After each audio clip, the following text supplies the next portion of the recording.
Friends, ఈరోజు మనం బండ్లగూడ జాగీర్లో ఉన్న కాళీమాత టెంపుల్కి అయితే రావడం జరిగింది. ఈ టెంపుల్ని ఆరమైసమ్మ టెంపుల్ కూడా అంటారు. ఈ టెంపుల్లో మనము బోనాలు తర్వాత యాటలు అయితే సమర్పిస్తున్నాము కాళీమాతకి. ఇప్పుడైతే మన బోనాలు అయితే రెడీ అవుతున్నాయి, చూడొచ్చు మీరు. ఈ టెంపుల్లో పూజారులు అయితే మనకి కనబడరు, ఆర్మీ వాళ్ళే పూజారులుగా ఉంటారు అన్నమాట ఈ టెంపుల్లో.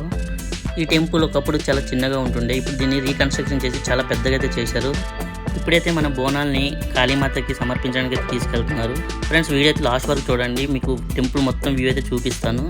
ఈ టెంపుల్ టైమింగ్ వచ్చేసి మార్నింగ్ 5 నుంచి నైట్ 8 వరకు అయితే ఓపెన్లో ఉంటుంది. చూస్తున్నారు కదా, చాలామంది జనాలు అయితే వచ్చారు. ఇక్కడ మనకి లెఫ్ట్ సైడ్ చూసినట్లయితే పెద్ద కాళీమాత విగ్రహం అయితే ఉంటుంది. ఇప్పుడైతే మీరు అమ్మవారిని అయితే దర్శించుకోవచ్చు. ఫ్రెండ్స్ చూడొచ్చు, చాలా అంటే చాలా అందంగా కట్టారు.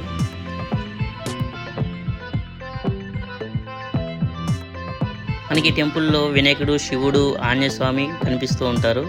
ఈ టెంపుల్ అయితే చాలా పెద్దగా ఉంది. ఈ వీడియో నచ్చితే లైక్ చేయండి, షేర్ చేయండి, సబ్స్క్రైబ్ చేసుకోవడం మర్చిపోండి. లవ్ యూ ఆల్, జై హింద్.